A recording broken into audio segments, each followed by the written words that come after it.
Hello and welcome back to the Clown Blue podcast. As this video comes out, John, I'm probably on holiday. Lucky boy. Nice. Yeah, I can't wait. I might not be. Depends when this comes out. Who knows? So today we're going to do a Q&A, but I've asked for questions that are not time specific, basically. So when people ask us, are we going to sell so-and-so, there's a possibility that by the time this comes out, we've already sold that player, for example. So all the questions today are timeless. You know, what's the best goal you've seen live, that kind of thing. So we're going to get straight into it. We'll start with a football-related one first of all, from Hame of Thrones, who says, rumours of Vasco da Gama joining the V Sports portfolio. How does having links with international clubs actually work from a practical point of view? We spoke about this before, didn't we, with the Vittoria stuff. Like, does that mean we're going to loan players between each clubs? Yeah. And we've seen a little bit of that, haven't we, with, no, not those, Real Union with Josh Feeney and the other lad that went over there, you know, similar kind of process. Yeah. Is that all it boils down to for you, or is there other things? No, I think it's much more. It's, well, I mean, if you go on to any press release that Villa have put out after joining one of these clubs, so may as well go through them. Vittoria, Vissel Kobe. Yeah. Real Union, you should say, and there is one more, I'm sure, ZFC. The Egypt ZFC club, in Egypt. The Vasco one, I don't actually know anything about that. I've tried to ask people in Brazil and stuff, and kind of got nowhere with it. It's difficult because there's a lot of different things being said about Coutinho, let alone us buying a stake in a club or even just having a partnership. So it's difficult. I think it depends on where. Not just where, but lots of different factors about why you would link it with certain clubs. Like, for example, ZFC, there's a clear relationship there. You know, Union, also a very clear relationship. Yeah, literally both, you know, kind of family ties within Aston Villa. So those ones are going to be more defined, I suppose you'd say. Obviously, the Vittoria one, we've had to reduce V Sports has had to reduce their stake in them so we can both play in Europe. And we've seen the Man United and Nice, Ineos. Just do what they want, basically. Yeah, I'm going to try and look into that because there must be something in there. I don't think UEFA would just let them go. But then again, some loophole somewhere. Yeah, it's a strange one, that. Sharing expertise is the main way I'd put it. Obviously, there's going to be more Villa youngsters who go to Real Union. They wanted to put more in January, but their squad was full at Real Union. Obviously, the coach went there as well, so that's going to be like a clear, defined pathway of you can get experience there and kind of have different experiences. What division are they in? Is it the third? Third division of Spanish football, but I wouldn't look too much into the quality of the teams you're playing. I think it's more, Emery wouldn't send the youngsters out or want to really get involved too much with it, in terms of putting young players there if he didn't see that it was worthwhile. So there's definitely something in it in terms of getting experiences, etc. The ZFC one, we have a young Egyptian player coming over this summer as well. There's a lot going on. I'm interested in the one in Vissel Kobe because I don't know exactly how that works, but I think it might be similar to the Vittoria one of kind of setting up a base in different countries and saying, okay, so here's the expertise they have, here's the kind of talent pool that they're looking at, how can we help each other, that sort of thing. Because there's a huge booming market in terms of football in Asia. We've seen how Japan have played in the World Cups recently, like very well, very impressive. America as well, we know how much that's growing, and obviously the Las Vegas Villains, that's kind of been, I don't know about shelved, but it's not happening at the moment, shall I say. That's a huge cost, so whether they'll just try and link with the club or franchise there instead, I don't know. But there's no kind of one fixed way of doing it with any of the clubs. It's lots of ways to improve yourself, really. Right, let's move on to something slightly different from Kelvin, who says, does Matt actually have David Platt's number or not? Still waiting for him to try and set that interview up. I double checked with Matt. He does actually have his number, but he's bottled it, basically. Like many a thing that Matt Kendrick has suggested for the podcast and not happened, having David Platt's number and promising to set up an interview. Is he scared to get hurt? Is that the... I think he's probably scared of maybe rejection, doesn't want to ask and be told either no or try and ring him or message him. I understand that, to be fair, but just get ignored. Matt's done so many interviews with so many different people. His skin must be thick enough to be okay with rejection by now. Yeah, and he's done most Aston Villa legends in terms of interviews and stuff, even on our podcast as well. So I think he's probably just keeping that one spare, just in case. Possibly, one up his sleeve as like one big hurrah. Yeah, or just not touch it and kind of leave that as, Okay. Keep the Boyd fan in him, if that makes sense. Yeah, okay. Right, next question from Max, who simply says, have you a soft spot for any other club? Ooh, that's a good question. My initial instinct is to say no, but I have given some of these questions some thought, and I've got an answer. I haven't... You know what it is? I'd only have a soft spot for a club if Villa kind of never or very rarely play them. Yeah, so like another Premier League team would feel weird. I mean, don't get me wrong, I could rank Premier League teams in terms of my hatred for them. And someone like Forest, maybe, because we've kind of had a similar history, European Cups, etc., kind of trying to get back to where we were. Cooper, promoted under Smith, some similarities. Yeah, so that, and I kind of respect their fan base. I think Villa fans know where I'm going with this, and Everton as well. That kind of feeling. Don't get me wrong, I don't like them. I don't have a soft spot, but I'm mild towards them. Whereas other clubs, I don't know. European teams, like I think we've all kind of got some that we like, I guess. I find it strange having the notion of like a second club when people's like, oh, Celtic are my second team, and they'll watch them like as much as their primary team. I find that a bit strange. If two teams are playing against each other, I'd try and tell myself that I want a certain team to win. Yeah. Either because it benefits Villa. Usually that's it, actually. or I don't like the opposition manager or something like that. But I rarely. Whoever Man United are playing, I'll support the opposition in that kind of aspect. Yeah. Okay. I've got a couple of answers for this. I've got Arsenal.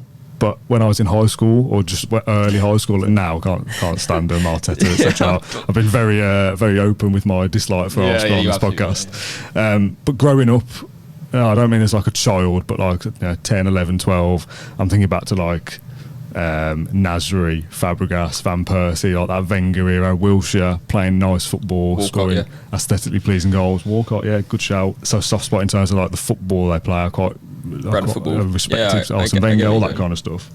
The other one is a more kind of personal one. This is strange for the club. It's strange.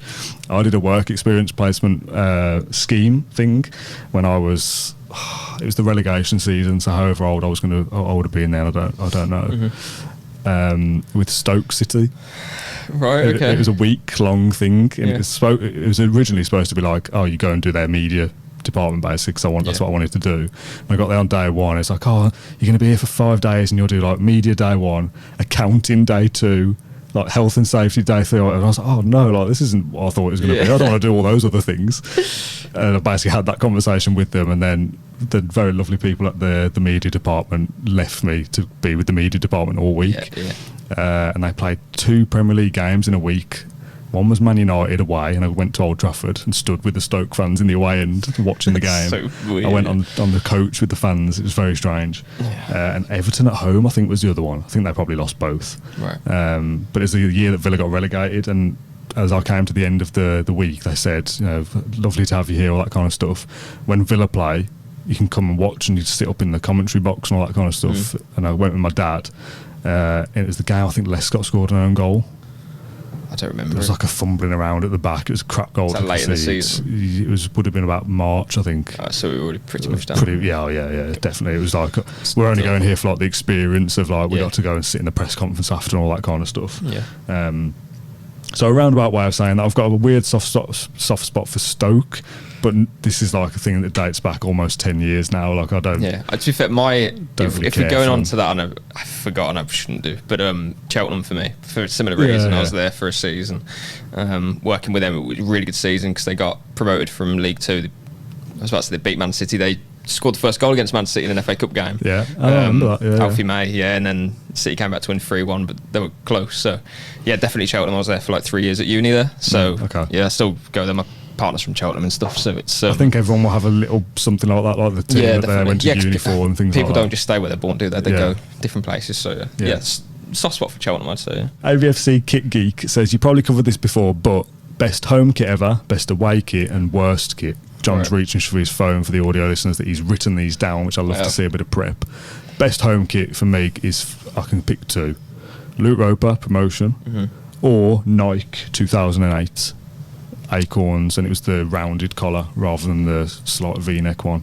Yeah, was that the one that we beat Ajax in? Yes. Yeah, that was a nice kit. Clean. Yeah, for me, simple. Claret body, blue sleeves. Yeah, I only like kits when they're clean. I mean, the away kit can always go a bit crazy, but I went with either Luke Roper, and by the way, I've kind of ignored the 1982 kits. Yeah, because 1992 away is an obvious answer, isn't it? Yeah. I went either Luke or 2002 to 03 home shirt. It was just basic. It's that Rover. Rover, yeah. I obviously don't remember watching anyone there, but looking back at it, it's clean, like a nice V-neck. Stripe on the side. I like it. I'm not a huge fan. I quite like the one from the year before, or possibly the year before, even the one that I've worn before on the podcast, the NTL one. Diodora. NTL, yeah, that's. I've got it in long sleeves with the collar. It's a nice shirt. I like clean shirts. I don't like when they've got too many patterns. Kind of brings us on to the worst kit. Or away we'll do away actually. first. Yeah. As you say, 1982 away is an obvious answer.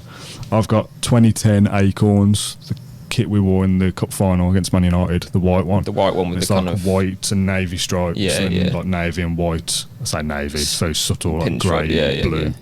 Yeah, they're nice. One of my favourite kits ever. That. Again, Acorns, similar theme here. Yeah, I went with 99 to 2000, kind of claret and blue sash white kit. Yes, sash, it's nice. Slim. Yeah, I like that. Around that era, like late 90s, there's a few nice ones. The Reebok one with it might have been a third kit, actually, a navy one. It's got like the little embossed lions all the way through it. Yeah. And there was the white kind of Collymore era one, I think of, like the strap through the middle. Yeah. The championship kit a few years ago was like a knockoff of that, wasn't it? Yeah, it was. Codger and all them. I like the 05-06 one as well. That was my first Villa shirt. It's kind of like a yellow and navy. I always like a yellow away shirt. Maybe a third kit as well. But it was yellow and black with the stripes on the side. Yeah, it was like very navy. It was navy though. It wasn't quite black. Yeah. Oh, I'm thinking of a different one. It was Hummel though. It had the little. Oh, was it? I'm sure that was black. You know. No, well, I had the shorts and they were navy. So. Okay, all right, fair enough. Worst kit ever? I can think of two here. One is a kind of long-standing joke almost for me now that I really dislike the green and black Muller kit of the mid-90s that everyone raves about. I've just never got on board with that at all. Stripy. I get it, but I kind of look at it and think, not Villa at all. No, but it was kind of a cool difference. But then when they try to remake it in 1920, that just looks dreadful. Yeah. So I think it's one of those where you just leave it. Leave it in the past where it belongs. My other one is the yellow kit that I spoke about with Stoke City just when we got relegated. I like that. A few people did. Yellow and black's quite popular, but it's just the relegation shirt. It always will be. Relegation shirt. But that actually would, like, if we wore that next year, for example, in the Champions League, I'd be like, sound. I like a yellow kit idea. Yeah. Not for me. My worst was anything with Dafabet and Macron. Yeah. Because it just didn't look cheap looking. It didn't look right at all. It's not good. Okay, all right, let's move on. Villa Forever podcast says, what else do you think we could do to improve the atmosphere on Champions League nights? Example for the first game, get the legends on the pitch before kick-off from the 82 European Cup final. I do like that idea. I like things like that.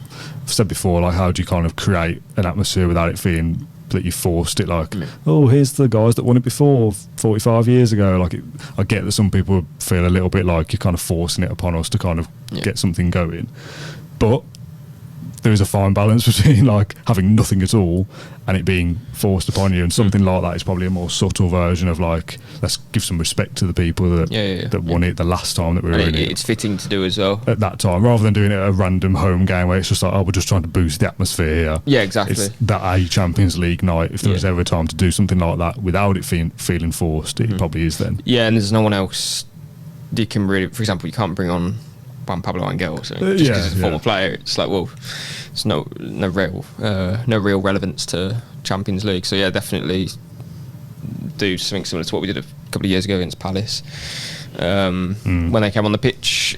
Otherwise, that was an anniversary, wasn't it? That was like, would that have been? I can't quite remember now, but it must have been 2022 must have been. Yeah, of course. And apart from that, to be honest, I think kind of like pre-match in terms of when the players come out and stuff, I think it's pretty good actually. I think it has improved over this season. Anyone can just do fireworks and put smoke cannons or whatever they do, but it actually like works. I think the atmosphere really is going before the game, so I'm happy with that. The only thing I'd like to see more of is more kind of fan displays. Obviously, the 1897 group, keep working with them, and I'm sure they will. The club, and also, I don't know what happened with this, but do you remember the kind of tifo or like surfer that went across the whole end, the Villa crest? Yeah, from like 10 years ago. Where did that go? No idea. I don't know why they stopped that. Because you say 10 years ago, was it that long ago? It was like O'Neill era, I remember it. It was there as well in... Maybe some of the Lambert era. I'm sure it was there even in the Championship at the start. Was it? But Yes. where did that go? You're right. Because that was always like really... Yeah, I think I like that. I think if I remember correctly, and I may be getting mixed up here, it was like claret and blue checks with the lion on. Is what I'm thinking of O'Neill era. Yeah, they did change it to And just... they like a changed claret. it to just like a claret thing with a Yeah. lion on, I think, in Championship early But days. whatever it is, bring a tifo back or a Yeah, I surf like or that. something like that sort of stuff. That's really good. Like you see it all the time, like the European games. They'll like a banner, and they usually do it for like every other Champions League game, like a new one. Yeah. We don't have to go to that extreme, but just to have something to kind of pass along the crowd, because visually it looks really good. So Yeah, good show. I'd actually forgotten about that. yeah, I was thought about it the other week, and I thought, where did that go? Like, what was the reason? I wonder to- if there's some weird health and safety thing, but then other clubs do stuff like yeah, that. there has to be. Well, if that one's too big or something to make us, there has to be a Yeah. way around it. Next question, there's two here from Verity. First of all, did you ever find out why they removed the cover/stand from the dugout this season? Is it European rules in the end? Like the kind of bush sheltery top to it? I think that's where we came to. I think I'm pretty sure it we've was read that. about it somewhere. Yeah, I'm sure it's some kind of Um, UEFA ruling that the bench needs to be a certain size or something like that. Second question, it's kind of on atmosphere actually. What do you all think we should do at half time at Villa Park instead of the dreaded ball on the prize? Prize where it lies actually. And shout out, shoot out. That is the name for the other one. We always forget where they kind of answer a question and then take a penalty from 2 yards or whatever. You've got like a captive audience there, for want of a better word, of those that don't go and get beers and They're all burgers and looking at stuff. the pitch. They're waiting at the The pitch. players warming up. Basically waiting for 15 minutes for the game to restart. Yeah. But can we use that time for something more beneficial than... I'm not saying that we need to do something, beautifully impactful and important. Like a game thing is fine, but that prize where it lies things, where they get out this big disc on the pitch, like two people have a go and then they put it back. Like if you're gonna do it, at least do it for the full 15 minutes. And like, do you know what I mean? Like, could we be using that time better? Do you care? Yeah, I'm kind of going down the really like cynical route of how can we make money here? Well, yeah, even not from fans, but even just like wheeling on a big like, advertisement board or something. I'm just thinking like FFP and stuff. Get Dua Lipa down for a half-time show. Every week. I don't think it would help much, but even just having like, I don't know, like adverts of some sort, like on the big street. Well, they I do don't know why I'm stuff even like that, thinking don't they? around that, but I'm just thinking, what would Chris Heck be thinking? Not in like a bad way, but just, you said captive audience, and I thought straight away like A-level business. Like, Did you exploit. know A-level business? Yeah. Did you? Yeah. What did you do? Got an A. Did you? What else did you do? Did you do like media I or did. anything? I did media. Got an A in media. Got business. I did PE as well. No, classic. PE was difficult. Was Hardest. Really? What, like for the... I say PE sounds quite like... Like you're just playing football at lunchtime and stuff? yeah. But oh my God. It was basically science, like proper like biology Yeah. in depth, like to your heart, all sorts, like hemoglobin, mitochondria, like just crazy words and stuff that I don't even know now. Biology, and then it was like other bits as well, but yeah, like, Okay. I was out my depths in the end. What is I-levels is college, isn't it? Yeah, sixth form college. Yeah. I did media and English, I think, and photography.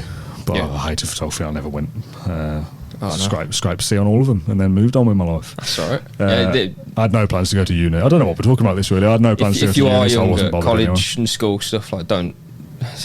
Is this like results time? No, this is revise for your exams. But still exams probably around the time this goes out, revise yeah? for your exams because you know, but they won't define you at all. No, like, honestly, especially GCSEs. the amount of pressure that people put, Yeah. like 15-year-olds under about GCSEs and And stuff. I used to hate the kind of thing of like, what do you want to do when you grow up? At like 15, it's like, well, I did. I'm probably like 4 or 5 years away from even getting into like proper work. Yeah. And it was only when I got this job as my first like full-time thing of this is what I want to Yeah. do. When I was, what year was that? 2019. So I was 24 when I got like my proper job, if you like. So being asked at 15, what do you want to do? So Yeah, don't worry about it. Yeah, definitely revise and do your best. Like I apply think yourself. GCSEs, you need to be good enough to get into college, which you don't need to be that great to get into a college. College is just a refinement of where you might want to go. Yeah, where Like, you kind of get to pick I what didn't you wanna know do. either, and I did didn't business really. and media just because I know I wanted to do I enjoyed something it. media, but not. Yeah. I would never have envisaged how it played out. Yeah. and college, you need to be good enough to get into uni, really. If you're not going to uni, I've never had any importance on a job interview of like what grades I got at school and college. No one it's ever all asks me in a job in this role specifically anyway, it's all about what experience have you got, what equipment are you good at using, and that kind of thing. It's like you kind of those years are sort of warming you up for what experiences you can have before a job, I suppose. Maybe. Would that be right? Like, I went into a uni to get a certain experience that got me this job. If that makes sense. So yeah. For more advice. The last time we did episodes in the office, somebody said, if you're wearing shorts, don't cross your legs. I was like, I can do what I want, mate. I'm not showing anything. I'm not baggy shorts. I ain't got my bits out or anything, have I? I'm more comfortable like this. All right, leave me alone, Jeff, or whatever your name was. Dave says, name a player that you were excited about signing who turned out to be rather less exciting when they actually played or just didn't feature very often. There's one that stands out in my head. Go on. Ross McCormack. Yes, he's on my list. Is he? Yeah. Yeah, I was expecting big things of him. Yeah, like championship top scorer, almost like wasn't no one else. Like, yeah, because whenever Villa have signed someone in the Premier League, it's always been, that's a good addition for Villa. You know, a team that have, my lifetime kind of been mid-table-ish. On the average. But in the Championship, it was like, well, we have to sign the best players, and I think we signed. Well, I thought we signed top goal scorer, the best wasn't he? Yeah, he was the best Championship player there has been for a long time. Like, in terms of goal scorer and much more than that as well. Like, prime of his career, or we thought everything just was like, great. Like, we've got goals. We'd probably go up now. It didn't turn out that at all. Oh, no. I had him, and for lesser reasons, but kind of the same vein, Scott Hogan as well. I kind of thought, again, Hogan the same similar, kind of things. Well, he scored goals before. He's one of the better players in the league. He now plays for us. Like, we should now be good because of that. Mental how that works. Yeah, McCormack and Hogan, 30-odd million between the two. Didn't really do anything for us. McCormack especially. Hogan was here for a little bit longer. But yeah, I had kind of high hopes of, like, we've got the goals now. That's the thing. You need to score 70-odd goals to get promoted. They'll score 30 each, this kind of stuff. And Codger as well. Like, all those players were like great, but Codger was alright. But McCormack, Codger did well. But McCormack, that was the one where I thought, well, this is the one that has never failed, Yeah, I've got two further back and one nearer than those. The further back ones were Adama Traore. I had kind of not high hopes, but he was exciting, like signing someone from Barcelona. And you wanted to see more of him, but he was on the bench all the time, and I wonder if there was a clause in there of maybe. Don't remember, but he just wasn't very good in the end. And Zogbia, again, same kind of mould. I thought he was a decent enough player at Wigan, kind of like picking the best of a side that is struggling a little bit, and nothing of him.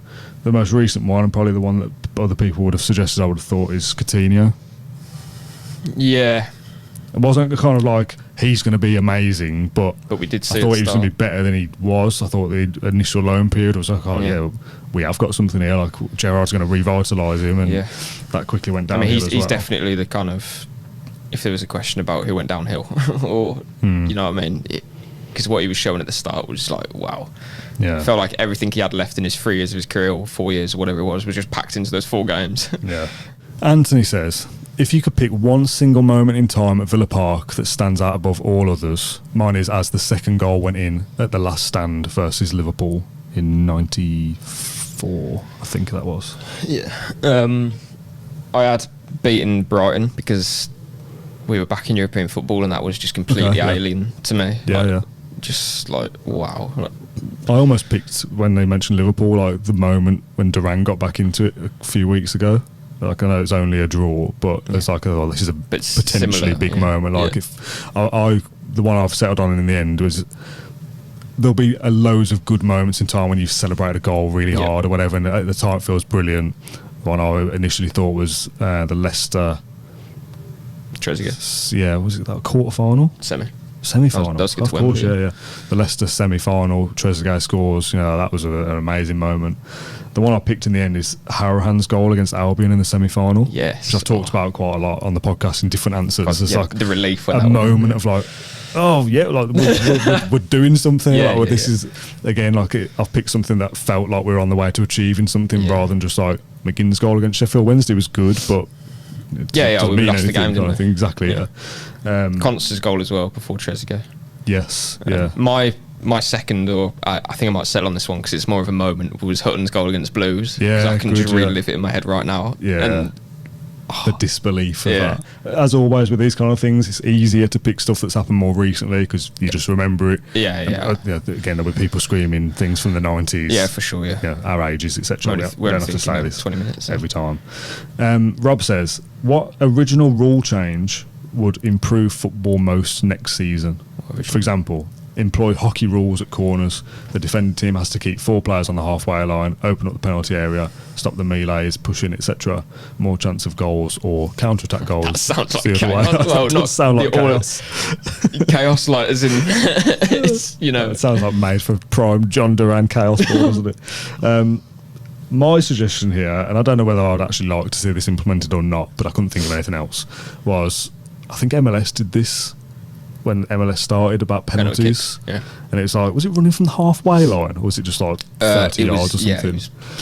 So like a penalty was that you dribble with the ball and have a one-on-one against the goalkeeper, which would spice things up a little bit and change the nature of a penalty kick. That I don't know what the stats are, but I would suggest most penalties are scored because most professional footballers will hit the target from that range. Having that element of risk of how do I take this one-on-one on, which side do I go, do I do some little step over or whatever, like the more thought process has to go into it. It'd be interesting if the rule was whoever won the penalty takes the penalty. Oh yeah, that's nice. That's funny, isn't it? Like, what if somebody who's not good at penalties wins the penalty and they're like, oh yeah hell. Because that would also stop Cole Palmer winning the Golden Boot next year again. Did he win it this year? No, it's Haaland, surely. No, Haaland won it in the end, yeah. But he got like 10 penalties or something. But like, imagine who's like a stereotypically bad penalty taker in our side. I mean, who knows? Like, but like, Ezri Konsa wins a penalty. We're like, oh yeah, get back into the game. Oh, Ezri Konsa's got to take it though. Like, exactly. the jeopardy of that. But I suppose there's no benefit there to the team that's won it though, have there? Like, you've won a penalty and you should be rewarded for that. But now Ezri Konsa's got to take it. Just my other option was kick-ins instead of throw-ins. Okay, because it would keep the game flowing. I think. I mean, I say that theoretically. I don't think it probably would in reality. No, because if you're holding on to a lead, you wouldn't run to get the ball, would you? So probably not. But I think I prefer that to throw-ins. Don't like throw-ins. Just don't really. It stands out a little bit, doesn't it? A throw-in. Don't really get it. Why are you allowed to? Why am I now allowed to pick this up and throw it? Yeah. Why not just kick it? Yeah. The only other thing would be if it's like late on in the game and you're by the corner flag and you're trying to keep the ball, you'd probably keep it better because a throw-in means you've got to control it somewhere that isn't. Yeah. Well, you can obviously control it with your feet, but unlikely. So I don't know, just a thought.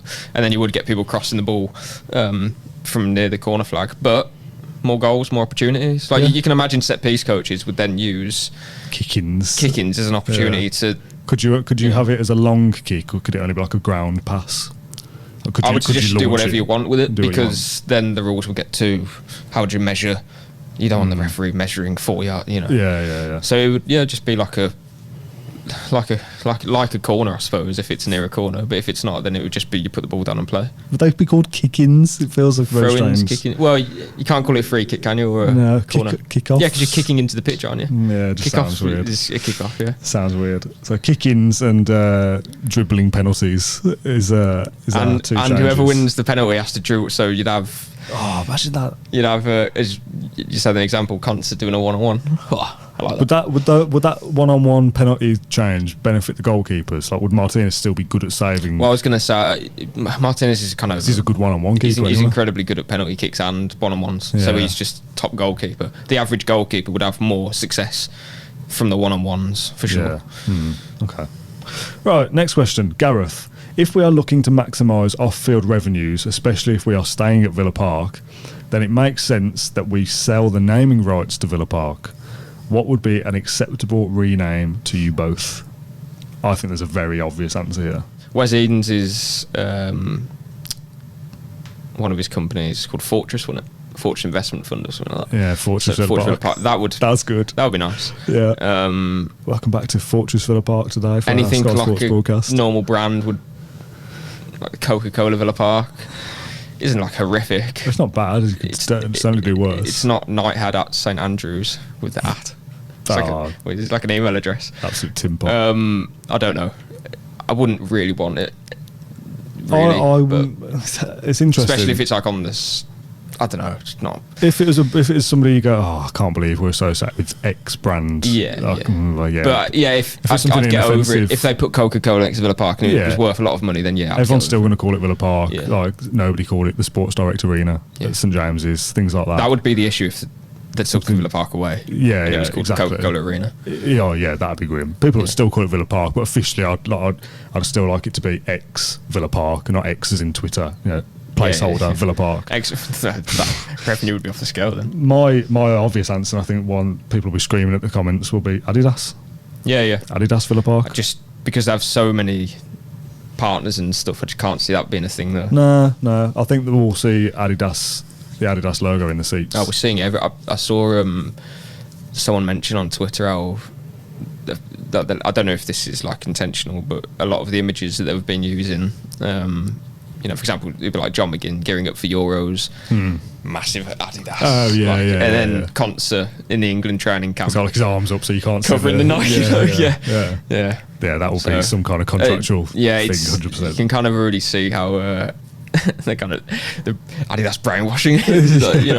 Adidas Villa Park or Fortress Villa Park, Wes Edens is that's it's interesting. Good answer. I can't, maybe mean silly, but a lot of the teams who are around us haven't got a stadium name, if I'm not mistaken. Newcastle don't, but I don't think they're doing it.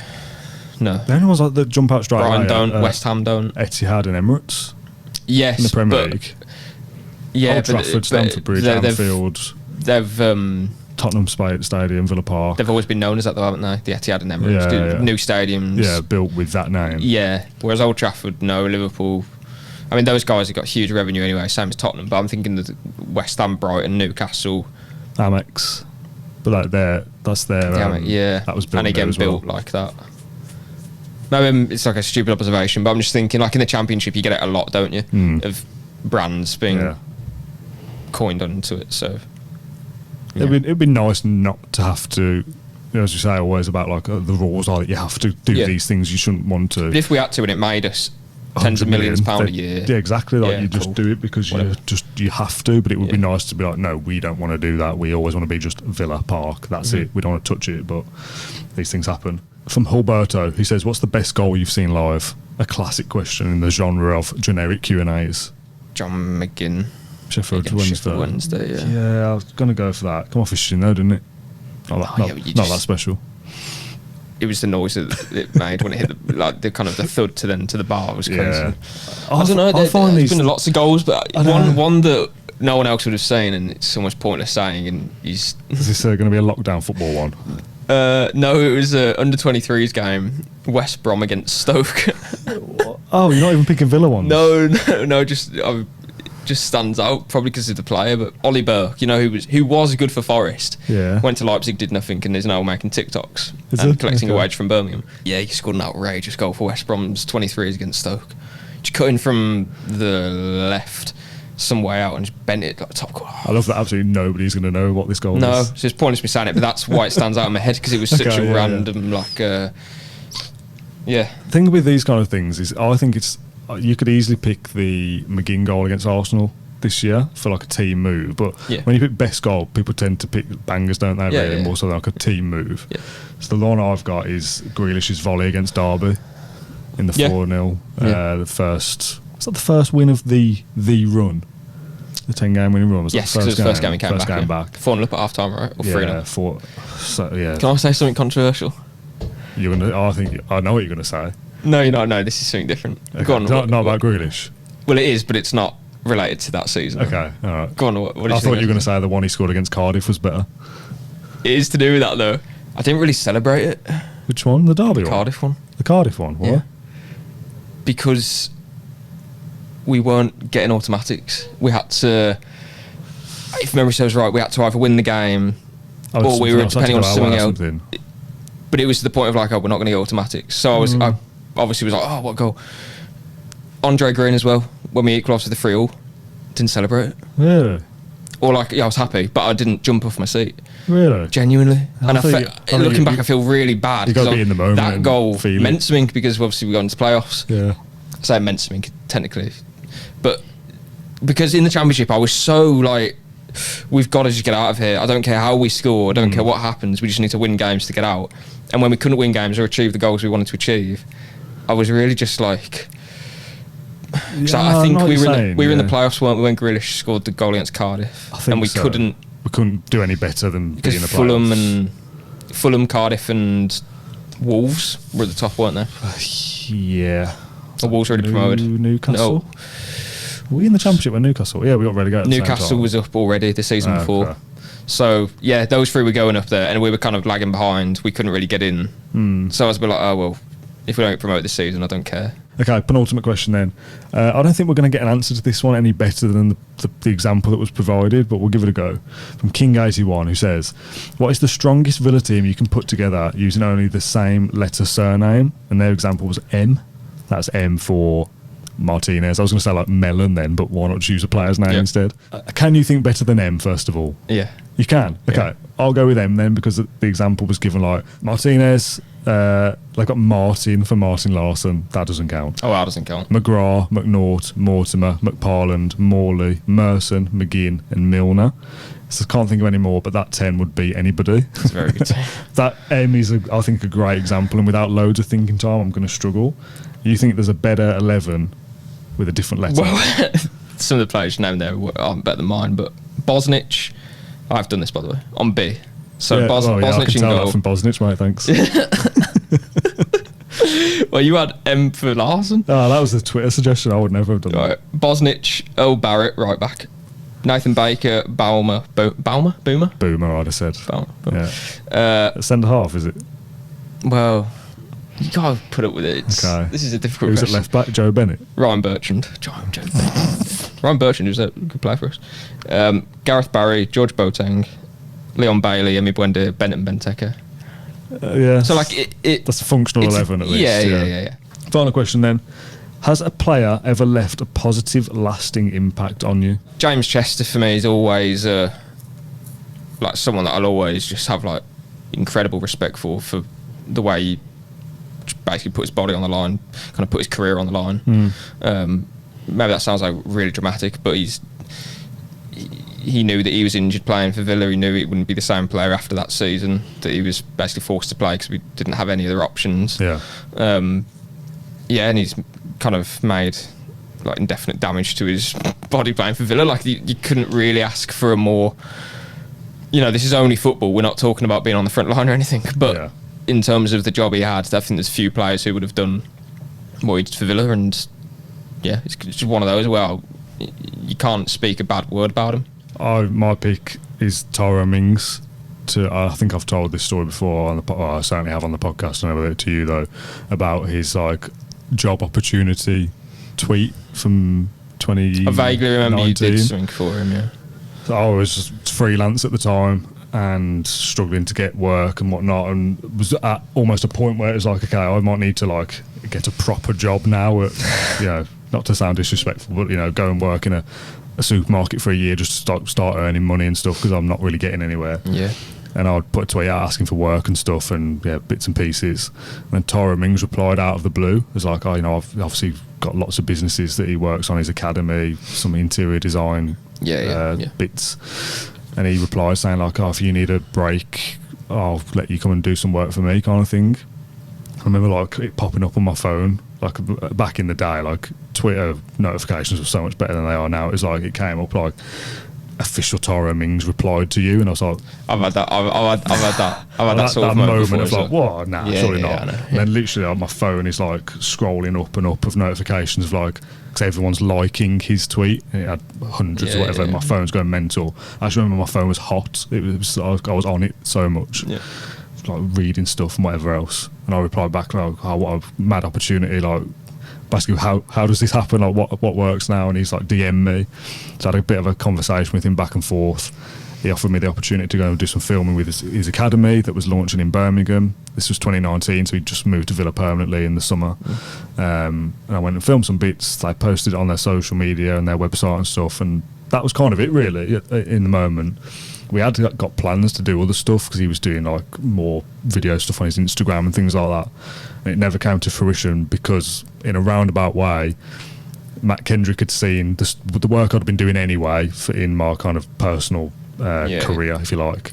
But that video was almost like not like the tipping point, but like I've done something good here, like time to capitalise on it, if you like. And that was in August 2019, and then in September 2019 I got offered the job for this.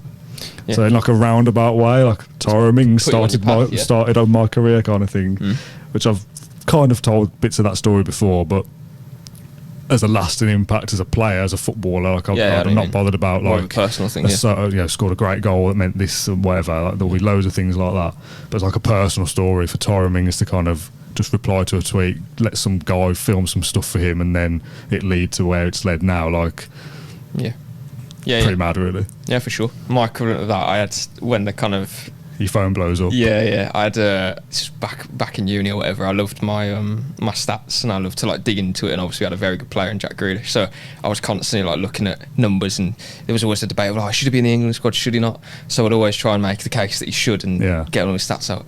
And he had a couple of retweets off him in that season, like from stats and stuff, which is obviously good for your social media or whatever to kind of boost whatever. So they were very nice, because obviously being a massive fanboy back then, and a little bit, that was kind of pops up. Jack Grealish retweeted your tweet, and you're like, whoa, because it's just like that's kind of your that's your like sounds like very fanboy. But effectively you're doing it to kind of be positive, get traction, etc. Like the in person different ways. You're doing it about shares it is like the pinnacle of like and also like it'll be my kind of footballing hero for like David Platt to Matt Kendrick sort of thing. So when you get his phone number one day and ask him about the podcast, that's how I won't be though. I'm not going to. And that is a lovely place to end this episode on. Thank you so much, John, for your time as always. Thanks to everyone for sending in the questions weeks ago. We finally got round to answering them. Once I'm back from holiday, we'll all be building up to the Champions League draw, pre-season. It'll be all going on. So as always, thanks for your support, and we'll see you on the next one.